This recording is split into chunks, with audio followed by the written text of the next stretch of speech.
Now, many of us have heard of King David. We talked about David in many different series of ours. And right here, we're coming into a scenario where the Ark of God was gone from the people of Israel. Now, the Ark of God represented in the Old Testament the very presence of God. I mean, whoever had the Ark was considered blessed if they were walking upright with God. So what would happen is the Philistines got the Ark, and it caused a bunch of messes for them. Why? Because they weren't following God. They were not looking to be under the presence of God. They thought that this was the secret magic code, was to have this ark and it would bless them. And so they also thought by taking from the Israelites, it would hinder them. Well, that part was true. It did hinder them, but it didn't bless them because they were not following God. They were not underneath the blessing.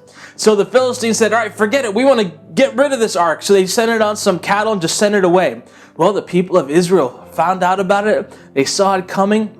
And all of a sudden, David was so excited because now the ark, the very presence of God, is coming back into their city. See, we have a benefit now where we can have the presence of God come inside of us. But back then, the best that they could have was have the presence of God come inside their city, come in a relatively close place. And even in that close proximity, there were blessings that came down. So I'm not going to read the whole story, okay? But I'll break it down like this. Where David approaches and starts to bring the ark down, but all of a sudden they make a mistake in their approach. They make a mistake. They literally go against something that God said, and all of a sudden someone got majorly hurt. And when I say majorly hurt, they died.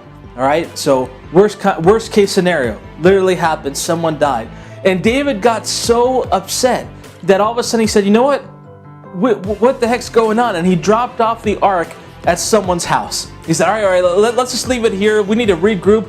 And so all of a sudden their expectation, they're believing, they're happy, they're so excited, the ark's coming back, all of a sudden got detoured because all of a sudden that which they thought was a blessing became something that was not a blessing to them. And so now they put the ark to the side. And so now a couple months go by and David doesn't know what's going on. I think he's disillusioned at the whole thing. But he knows that the ark and the presence of God being back in the city is a good thing. So here you have this guy, Obed-Edom. And this is the house where the ark was parked at. And what we see in scripture here, it says, and the Lord blessed Obed-Edom and all his household. Let me say it again. The Lord blessed Obed-Edom and all his household.